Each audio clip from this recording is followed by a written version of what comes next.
Ei, você mesmo, você mesma, meus queridos leitores e leitoras do Portal do Holanda. Eis-me aqui outra vez. E hoje, vocês já perceberam, né?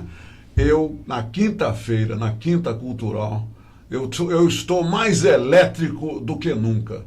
Até porque vou falar de assuntos que têm tudo a ver comigo. Coisa boa como gastronomia, coisa boa como azeites. E se vocês duvidarem, eu acabo falando de vinho também com o meu ilustre convidado. É o seguinte, o Fábio Silva, ele é um chefe. Né? Ele é um dos grandes nomes da gastronomia regional, aqui no Amazonas, no estado do Amazonas. Bem aqui no meio do maior jardim botânico da Terra, ele é um chefe regional. E tem até uma história Amigos da Floresta, que envolvendo ele, que ele vai contar pra gente. Mas deixa eu dizer uma coisa para vocês, como eu sempre faço no início do programa, né? Eu sempre faço isso, e é o seguinte, o Fábio veio lá de São Paulo, ok? Aí veio para Manaus, conheceu os rios, conheceu a selva, foi ficando, ficou. Pronto. Ele está com a gente e não, reparem só, e não deixa que ninguém lamba, porque se o boi lamber, ele corta a língua, entendeu? Ele já é um cara daqui e ele vai provar isso com atitudes, com resultados. Muito bem. Eita, Pau Pereira! Hoje é quinta-feira e nós vamos falar de coisa gostosa. Esse é o resumo, tá, do currículo do Fábio. Mas tem uma coisa que vocês precisam saber. O Fábio, esse Fábio que está aqui, ó, esse aqui, ó, olha esse camarada aí. Eu conheci o Fábio, não foi numa cozinha, não. Eu não conheci o Fábio cozinhando, preparando grandes refeições. Naneni nonu, não. Eu conheci o Fábio como tradutor de eventos. Eu e ele, vocês não imaginam quantos eventos a gente já traduziu por aí em parceria. Eu conheci o Fábio traduzindo eventos importantíssimos aqui na cidade de Manaus. E a gente continua fazendo isso. A gente continua, né, nas horas de folga, a gente vai lá e entra numa cabine e senta a pua. A gente continua traduzindo. Aí, de repente, o Fábio, né, lá bem longe de mim, né, fora da cabine, porque a gente fica junto ali, ficamos juntos na cabine quando nós estamos traduzindo, eu e ele. Aí ele traduz uma hora, eu traduzo uma hora, e assim vai. Mas longe da cabine, o Fábio começou a inventar umas coisas. Aí eu comecei a ouvir. Olha, eu tenho um azeite aí, tem uma mistura com produtos indígenas que o Fábio está fazendo. Eu fiquei curioso, fui lá, provei. E eu descobri o que todo mundo já sabia, que o que ele faz é uma delícia, o que ele faz é muito legal. E é isso que ele vem conversar com a gente hoje, tá? Só sobre coisa legal. Olha aí, tá vendo essas coisas aqui? Isso aqui eu já provei, mas... esse aqui também eu já provei, mas o restante eu não provei. E ele vai falar de outras coisas que ele esqueceu, o livro e tudo mais que ele não trouxe, mas é com ele. Vamos lá, vamos ouvir o Fábio? Chefe Fábio Silva é a estrela, a grande estrela da nossa entrevista de hoje. E ele vai brilhar, ele vai acender uma luz bem grande na cozinha, no ambiente, na sala de jantar, na sala de almoço, nas áreas de lazer onde você degusta coisas boas, onde quer que você esteja. Ele vai jogar uma luz nisso aí tudo, tá? Fábio, seja bem-vindo. Muito obrigado. A Hora do H. Tá vendo só? Obrigado. Eu já passei aqui o corrimão em todo... Não é o corrimão, eu errei. Eu já passei o rodo em todo o teu... do que eu sei do convite. Que é bom te receber aqui. Muito obrigado. Na verdade, o Amazonas me acolheu como se fosse nascido aqui, e quando eu vim para cá eu não tinha ideia do que eu ia poder... E o que te trouxe para cá, hein, Fábio? Na verdade, foi um pouco antes da gente se conhecer, uns 6, 7 anos da gente se encontrar pela primeira vez. O que me trouxe para cá foi a indústria e o sonho de me tornar um grande empresário no meio de... No Distrito Industrial? Distrito Industrial. Indústria mecânica e indústria eletrônica. A mecânica veio primeiro, que eu trabalhava numa empresa de motos, e já trabalhava lá em São Paulo, mas era um escriturário, como a gente diz aqui, eu era uma orelha seca. Aham. E eu tinha uma grande esperança de fazer uma boa faculdade ligada à área de comércio exterior e vivenciar um ambiente altamente profissional em empresa de ponta. Como eu trabalhava na empresa lá em São Paulo, num escritório de vendas, e no momento que eu soube que ela mudaria para cá para desfrutar dos benefícios de Zona Franca, montando uma planta aqui, eu falei, eu vou. Aí meu chefe disse, esquece isso, os colegas de trabalho disseram, você é louco, selva, vai sair de São onças, Paulo, aqueles jacarés. mora com família, tem sua moto, faz colégio bom e vai para onde? Eu falei, não, eu vou para Manaus. E vim para Manaus, minha mãe demorou 10 anos para entender isso.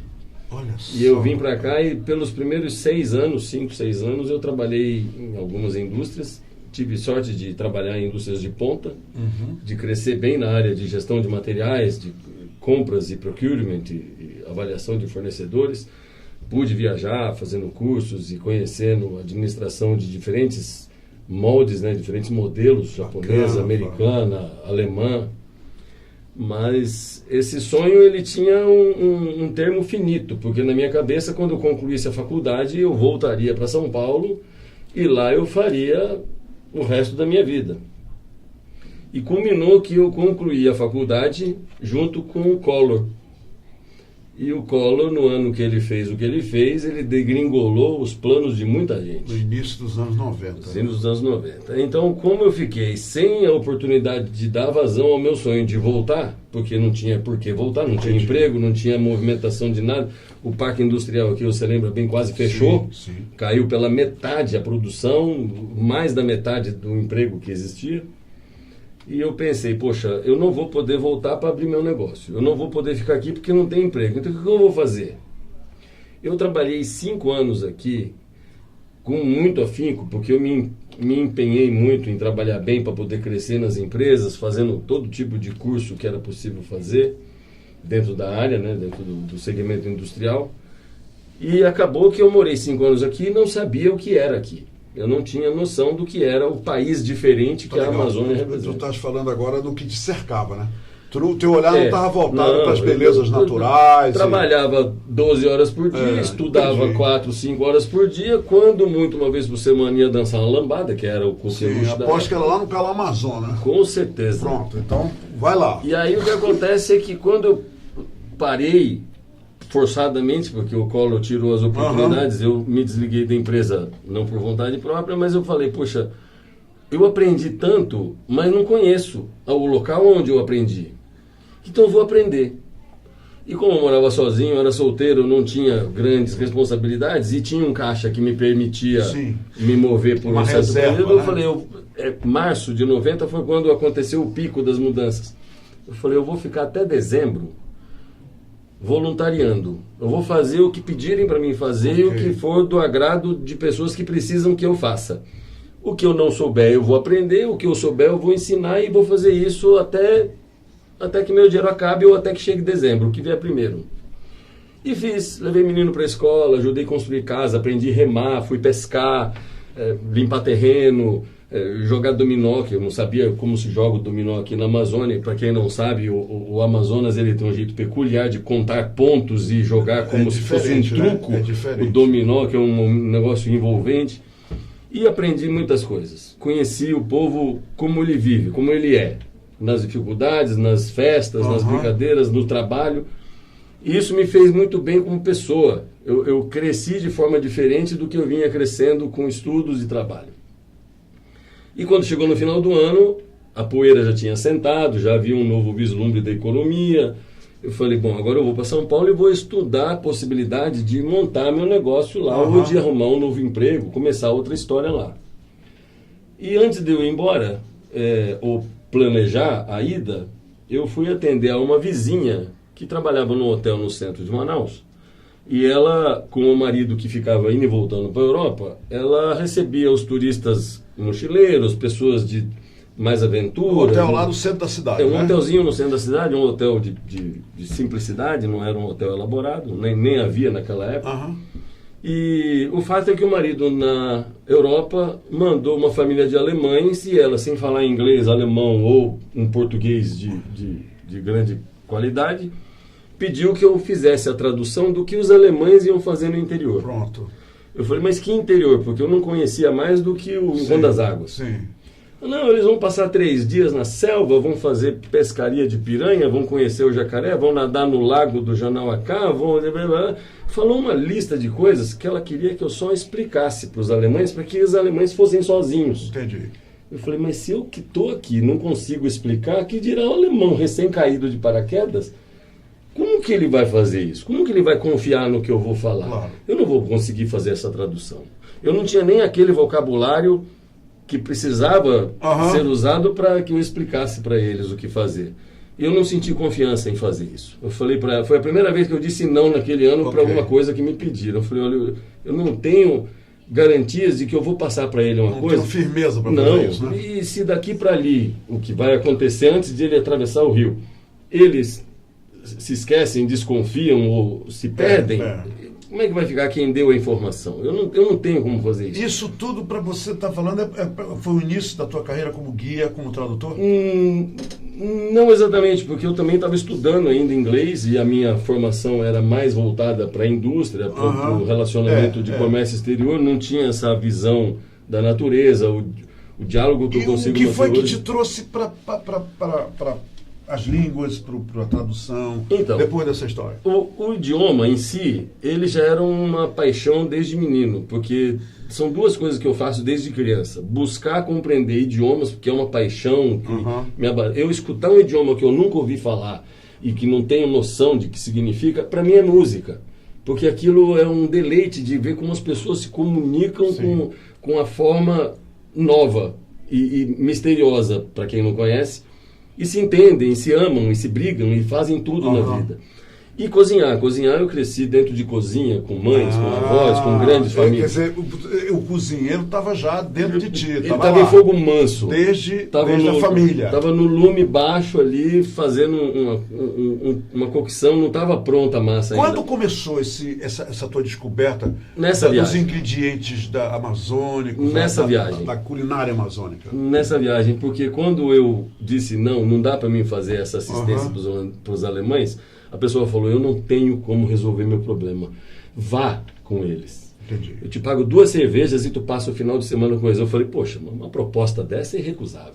E fui com os alemães mais como turista do que como um profissional que estava dando Você alguma foi assistência. como aprendiz, né? Fui como aprendiz e ia traduzindo o que fosse possível, que desse e fui interagindo com eles. Foi uma experiência de vida.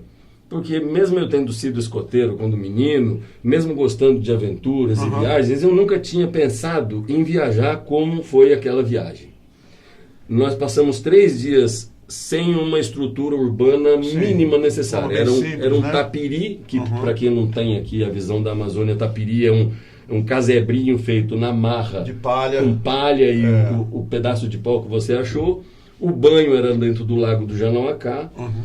Nós tínhamos um rancho que foi levado, que era o mínimo do básico, e muitas das coisas a gente negociou na vila, ou obteve pelo caminho, tirou o palmito para comer. Então, foi uma experiência altamente inovadora para mim. E essa experiência foi que te despertou para a cozinha? Não ainda. Eu já praticava a cozinha que eu tinha aprendido em casa. Para o que tu fazes hoje? Não. Isso veio mais tarde. Porque entre eu voltar da viagem e decidir pelo turismo, como a minha carreira de guia, ainda demoraram alguns meses, porque eu voltei para São Paulo para planejar meu retorno para a cidade, para identificar como é que eu ia me mover pelos negócios, mas aquela coceirinha da selva ficou e aquilo me deu um apetite de descobrir mais coisas. Aí em São Paulo, uma pessoa amiga da alemã que estava na família que veio, eu tinha dado o meu contato de São Paulo, porque na minha cabeça eu não ia estar aqui, eu ia estar em São Paulo. Então ela, lá em março, me liga em São Paulo. Olha, eu sou amiga de trabalho da pessoa que esteve com vocês e tal, e a gente está indo agora em junho e eu quero fazer a mesma coisa. Com você? Com você. Eu falei, e agora? Que eu não sei nem por onde começar. Eu indiquei para ela 2 caminhos. O mesmo que a pessoa teve de contato com a minha vizinha e conhecida. E como eu não sabia das circunstâncias, ela não tinha nem telefone em casa na época, Humberto, era um serviço extremamente rústico. Eu falei, então se não funcionar esse contato do hotel, eu vou te dar o telefone de uma agência que opera na cidade há muito tempo, que tem um profissionalismo e tal, e você, por favor, se encaminhe, porque eu não vou conseguir te ajudar. Eu estou a 3.500 quilômetros. Então você não veio atender esse povo aqui, Manaus? Não vim. Mas quando eu desliguei o telefone, a coceira virou uma urticária medonha, porque eu não conseguia pensar em outra coisa senão eu fiz uma coisa que as pessoas gostaram, que as pessoas se embebedaram daquilo que eu pude ajudar a apresentar. E claro, eu fui para a beira da fogueira para fazer comida, eu cuidei de administrar o rancho para que ele rendesse de acordo com o paladar que eu achava que era interessante. Então, a minha visão de cozinha de casa ajudou muito ali. E eu fazia isso sempre, reunindo amigos, e aniversário, levava bolo na casa de alguém quando era uma festa. E aí eu pensei, eu vou começar aqui por São Paulo mesmo. Fui no Senac, fui em faculdades, fui na Anhembi Morumbi, fui em instituições... Mas você já lidando com gastronomia lá? Não. Eu estou ficando ansioso para ver quando é que você vai chegar aqui e contar essa história. Em suma, o turismo em São Paulo ensinava a ir para Disney, para Fórmula 1 e para parque de diversão. Eu falei, não, isso eu não quero para minha vida. Para turismo de massa, ir para a praia... Pronto, aí você voltou para Manaus, Fábio. Eu falei, eu venho para Manaus para vender meu apartamento e lá eu vou ver se tem alguma coisa lá.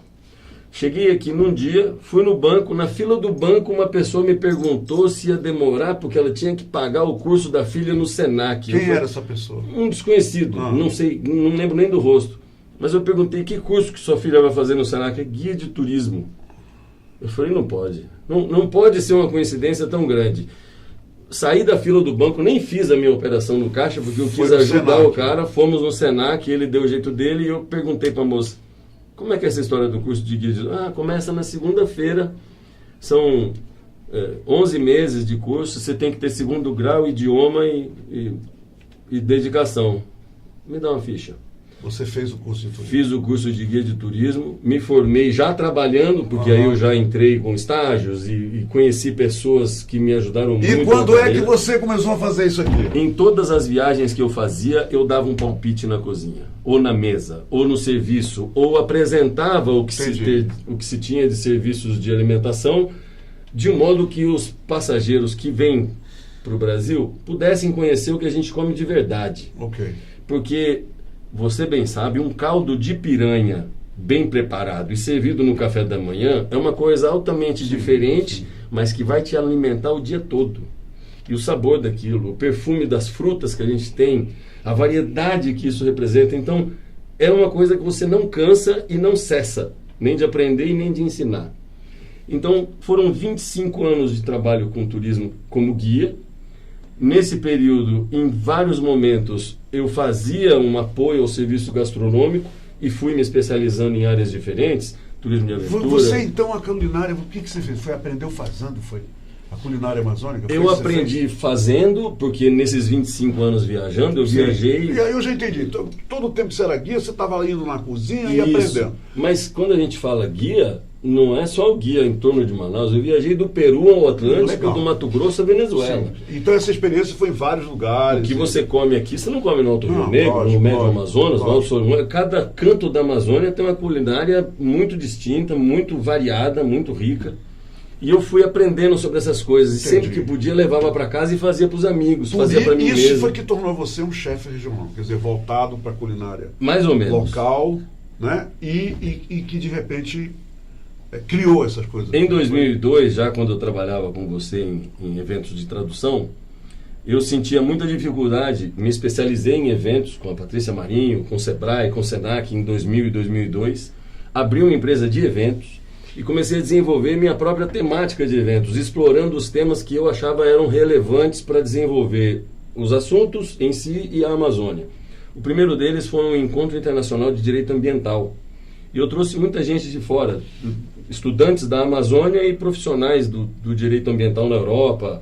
Tive uma repercussão muito boa desse trabalho. E desde então, em todos os eventos que eu fazia, eu me deparava com um grande problema.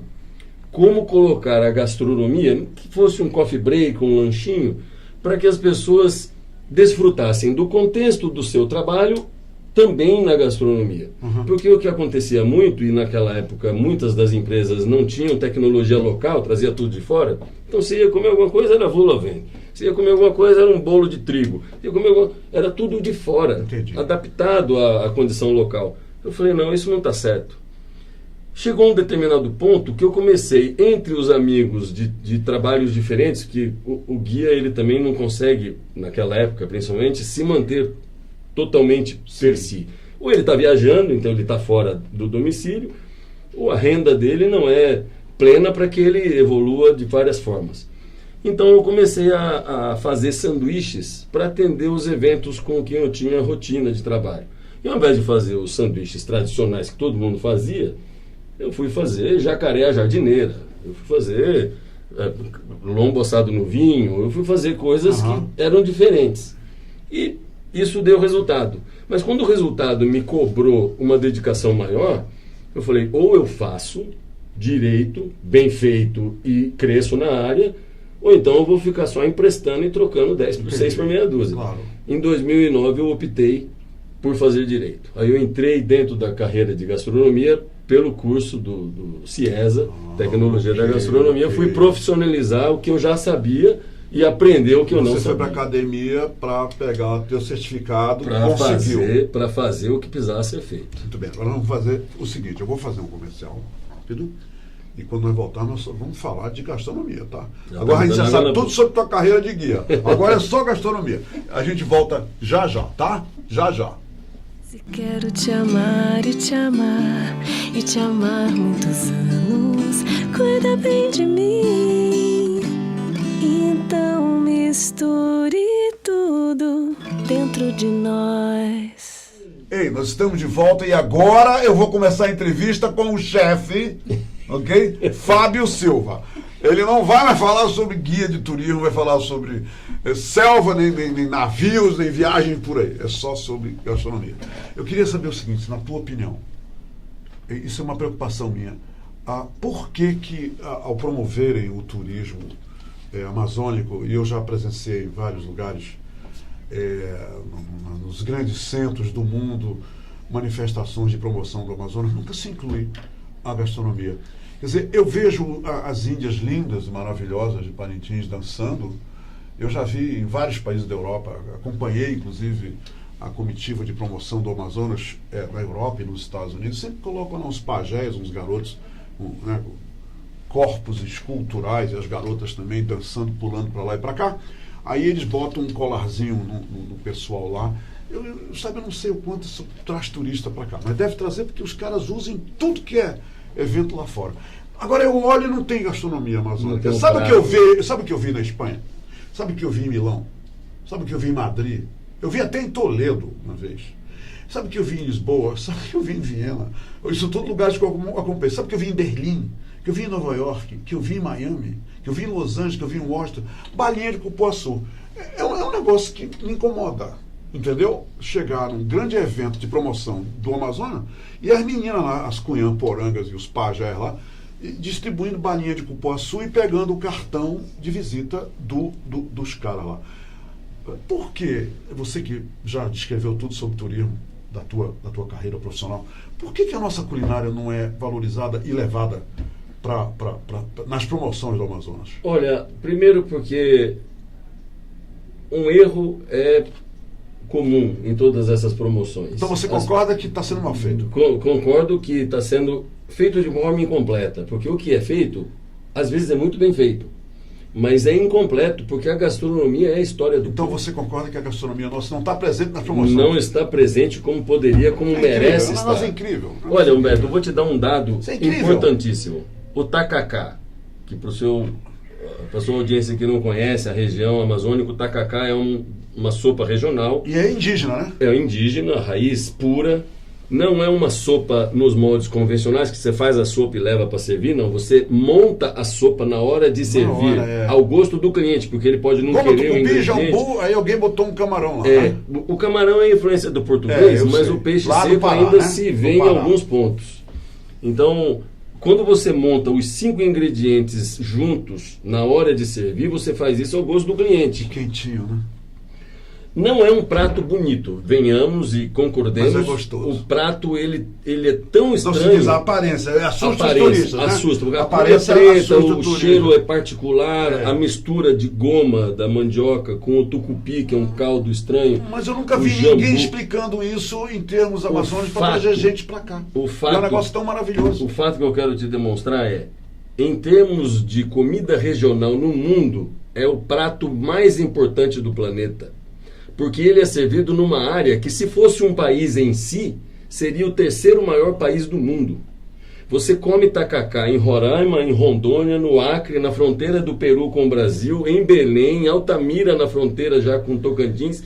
É uma região geográfica maior que o domínio diplomático de Portugal no Brasil. Tem uma história que cabe em vários países da Europa, né? Muitos. Na região amazônica. E se um país da Europa pode ter culinárias distintas no sul ou no norte, na Espanha, tem uma variedade incrível, na Alemanha também, aqui a gente tem uma variedade incrível com um único prato que representa a tradição da família, que é o tacacá. Que é o tacacá. Então, quando você pensa em tacacá, você pensa numa coisa gigantesca. Mas é difícil de levar o tacacá para ser apresentado em algum lugar.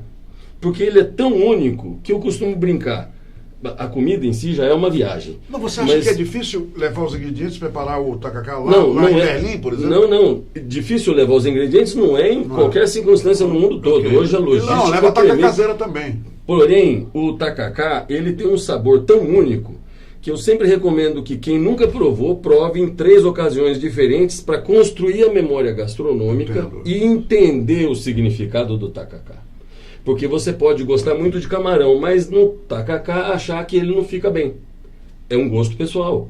Tem gente que não gosta da textura da goma, tem gente que não gosta da pimenta, tem gente que gosta dele equilibrado. No Pará você consome o tacacá com tucupi doce, aqui o tucupi é azedo. Então, a mistura tem gente que não gosta do jambu. A mistura de oportunidades que você pode ter num único prato é quase que infinita. Então, levar o tacacá é uma coisa muito simplória quando o tacacá precisa da cultura por trás dele. Eu vou te falar uma coisa, então. Aqui a gente está falando disso, eu vou agora me gabar. Eu já levei, eu fiz parte da comitiva, aliás, que levou um pirarucu do tamanho dessa prancha aqui. Miúdo. Dessa bancada. Levou um pirarucu. Me lembro, aquele enorme.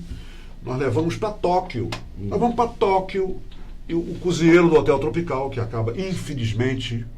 Estou de luto, fechou o Hotel Tropical aqui em Manaus, um absurdo, uma vergonha, fechou o Hotel Tropical, fechou o Ariaú, aqui a terra do já teve mesmo, principalmente no turismo. Mas escuta só, nós levamos esse pirarucu enorme, pegamos as escamas do pirarucu, levamos o cozinheiro do Hotel Tropical, já disse. Ele disse, não, tem uma maneira que todo mundo provar um pedaço, porque é muita gente, pouco pirarucu. E cada pessoa com a escama do pirarucu provava o pirarucu. Olha, foi a maior sensação da feira que nós participamos em Tóquio. É verdade. Nós levamos o caldo de piranha para Washington, no melhor hotel Ana de Washington, no melhor, 5 estrelas a 100 metros da Casa Branca, promovendo o Amazonas. Nós levávamos tudo, essa culinária toda, levávamos os garçons, os chefes, levávamos os ingredientes, levávamos tudo. E pararam de fazer isso. Eu quero saber o seguinte, baseado nisso que eu te falei agora. Isso aqui, como é que tu chegastes a esse azeite que eu promovi tanto, que tanta gente promove, que tanta gente diz que esse azeite tornou-se um dos melhores azeites? Esse foi o comentário que eu recebi. Isto aqui tornou-se um grande azeite da Amazônia. Já não é mais azeite de Portugal ou da Itália, mas sim um azeite amazônico com azeite de oliva, claro. Me fala sobre isso. A questão é que até 5, 6 anos atrás você nem ouvia a palavra gastronomia nos eixos de Manaus. Nem chefe, mesmo nem enófilo, nem enólogo, nem sommelier, nada disso cultuados de saber, era difícil, porque a gastronomia ela era muito importada. A gente sempre dizia que como não se produzia em escala as coisas aqui, e o caboclo, por natureza, caboclo indígena, não come verdura e legume, então a gastronomia ficava na base do peixe e da farinha. O fato é que quando você vai no mercado e compra peixes, você pode repetir pratos só depois de 2 anos, tal a variedade de peixes. E a pimenta murupi, que é um ícone da culinária local, a pimenta murupi é a mais forte pimenta brasileira, e uma das mais ricas pimentas que se conhecem em vitamina A. Também, né? Por causa da vitamina A. Ela é gostosa. Ela consegue harmonizar sabores do levinho alface pro pesado defumado. E isso aqui, Fábio, eu quero saber sobre esse azeite agora. Agora tu não escapa. O que eu imaginei era como que uma pessoa pode comer pimenta como eu gosto, em tudo. Eu gosto de pimenta no sorvete, eu gosto de pimenta na pipoca, eu gosto de pimenta no arroz, eu gosto de pimenta em tudo quanto é canto. Isso aqui é um azeite de murupi, né? Azeite de murupi. Então eu criei... Primeiro eu elaborei um plano de como colocar pimenta no azeite de forma diferente do que se faz mundo afora. Sim. Que pega-se a garrafa de azeite, enche-se com pedaços de pimenta, ele vai com o tempo curtindo, mas aquilo desfavorece o consumo lento, porque a pimenta, pedaços dela lá dentro vão oxidar, ela vai continuar envelhecendo, vai causar uma alteração do azeite. Quem faz isso em casa percebe que ele fica turvo ou que cria uma golinha de bolhas. Essas são alterações do azeite que tornam o azeite, inclusive, impróprio para consumo. Eu falei, eu preciso ter um produto estável, para que eu tenha a pimenta sem que ela atrapalhe o azeite. Quer dizer, a palavra conservável é isso, né? Exatamente. É um azeite conservável. Estável. Estável. Do jeito Tá que aí. ele está aqui, ele vai ficar 2 anos no seu armário igual. Por quê? Porque eu fiz o processamento da pimenta murupi a frio. Mas eu não cheguei com a pimenta murupi e fiz. Eu elaborei um plano para fazer isso com 15 pimentas diferentes. As outras 14, a maior 12 delas brasileiras, rendiam um azeite saboroso, mas comparado ao que a murupi permite, são corpos de diferença. Então que a a murupi murupi ganha. foi a melhor pimenta De para longe, esse de blend, para essa longe, mistura. de longe. Apesar de ser a pimenta mais forte que temos no Brasil e a sexta mais forte do mundo, ela deixou o azeite, na proporção que a gente desenvolveu, com uma capacidade de palatabilidade, de degustação, que vai do doce ao salgado. Então só do existe cru o ao azeite grelhado. de murupi, né? Não tem das outras. Você Não é fiz. é esse aqui. Até porque o resultado de sabor ficou muito aquém com as outras. E o trabalho, o processo artesanal de elaboração... Eu gosto muito todo dia de tomar uma colher de azeite, é um hábito meu. Eu consigo tranquilamente, com este azeite e com, com o gosto da murupi que deve ter, que tem, né? Eu já provei. Eu consigo uma colherzinha todo dia. Deve ficar legal, né? Consegue. Na verdade, nas degustações que a gente faz em apresentações, em feiras, em eventos que a gente promove, eu dou preferencialmente o azeite puro para a pessoa provar. Puro. Porque às vezes o veículo que você pode usar mascara o que a pessoa sente de melhor. Entendi. E eu costumo dizer, ele arde, mas não queima. Ele tem a capacidade de mostrar a força da pimenta, mas ele se comporta para que a pessoa... Isso, logicamente, você planejou. Eu planejei. A gente você é o criador. Foi mais ou menos 1 ano de trabalho entre os testes que a gente fez, as proporções diferentes. Eu encontro esse azeite no supermercado. Como é que você comercializa isso? Hoje a gente já tem ele à venda no Mercadão Adolfo Lisboa, que é o primeiro canal Lá que eu realmente encontra, gostaria né? de encontrar parceiros para trabalhar, porque no turismo é a âncora de um Sim. trabalho grande de gastronomia. Eu tenho alguns parceiros que pelo país ou aqui em Manaus... Eu te vejo nas feiras públicas, na feira da UFAM, eu te vejo nas feiras, aquela feira ali na frente do Ponta Pelada, Isso. negociando. Tem. Você frequenta as feiras públicas Hoje com nós produto, temos, né? nós temos parcerias com 3 instituições diferentes e que nos ocupa de terça a sábado e eventualmente Negociando os domingo, produtos. onde a gente tem bancas. Por exemplo, na UFAM não é só venda de produtos, a gente participa de projetos da UFAM de troca de saberes e legal. sabores, de desenvolvimento de agricultura sustentável, de projetos de evolução da Bacana. economia orgânica. Então não é só o azeite. Entendi. O azeite é meu carro-chefe, meu primeiro produto. Mas hoje nós temos 34 E esse aqui, diferentes. o que é isso? O geleia amazônica de açaí. É. Olha só. Eu gosto muito de doce. E quando eu comecei o desenvolvimento da gastronomia, eu me concentrei no salgado, que é o que eu faço melhor. Então eu fiz o azeite, com azeite eu fiz conservas, farinhas, desenvolvi uma farinha... Aí partiu para as geleias. Aí as geleias eram uma Essa tendência. deve ser a melhor geleia, essa aqui. Deve Araçaboi. ser. Araçaboi. Eu sou doido por araçaboi. Pra quem não conhece, refresco de araçaboi. Olha, sorvete de araçaboi. Que pena que não é tão explorado o araçaboi. Você já comeu Nosso um pirarucu grelhado com calda de araçaboi? Me causa araçaboi? fome, eu já estou morrendo de fome aqui. O que é isso? Essa é uma farinha de berinjela. Farinha de Um berinjela. alimento funcional para remoção de colesterol. Como é que eu como? Na comida? Ela está pronta para o consumo. Eu coloco como se coloca um crouton na salada, bate no suco, mistura no refogado. Café Apuí Extra Forte. Apuí deve ser o nome do município, né? É. O café torrado e moído. Esse é grão torrado e aqui tem o pacote do grão moído. Isso é plantado, colhido, torrado em Apuí. Uma comunidade sul do de Amazonas. 26 famílias que trabalham de forma sustentável, que manejam a floresta para alimentar os pés de café. Aqui já está pronto para fazer o café. Já. É o pó. Né? E você tem os café produtos... de Apuí. Já esse café, inclusive, esse mês tem certificação tá vendo, gente? orgânica. Plantando café, colhendo e processando café no Amazonas. Apuí é um município amazônico lá no sul do estado do Amazonas. E eles estão produzindo café.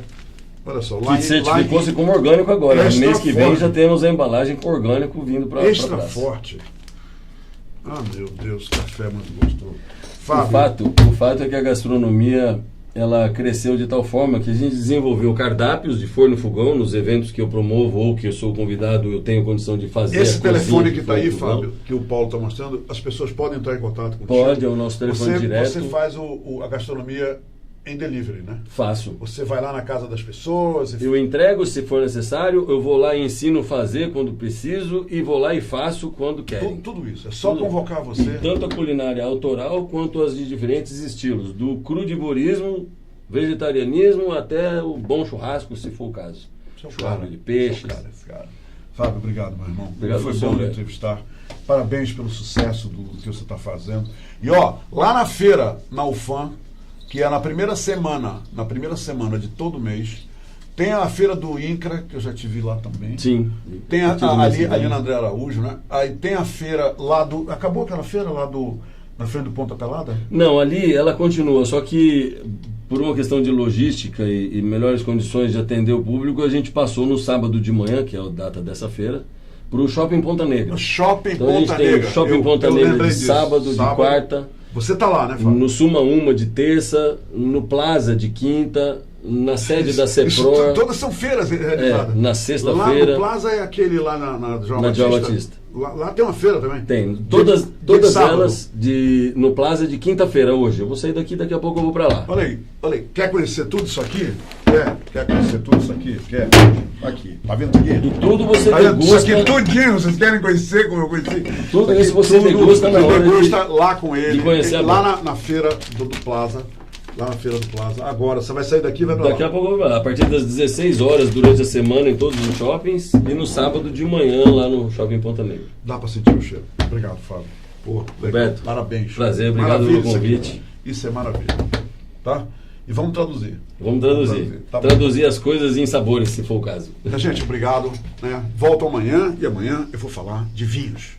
Mas não exatamente só de vinhos. Amanhã eu estou trazendo um camarada aqui, o Khaled Hawash, grande amigo meu também, que especializou-se na comercialização de queijos artesanais. Olha, amanhã ele vai trazer os queijos para cá, vai trazer o vinho branco, a gente vai provar os queijos e o Khaled vai dizer para vocês, não abre a boca e fecha os olhos, como o Fábio acabou de dizer, né, onde vocês podem adquirir isso aqui, o Khaled também vai nos ensinar onde aqui em Manaus esses queijos vindos de Minas, de Goiás, queijos maravilhosos, inclusive o canastra, o queijo canastra.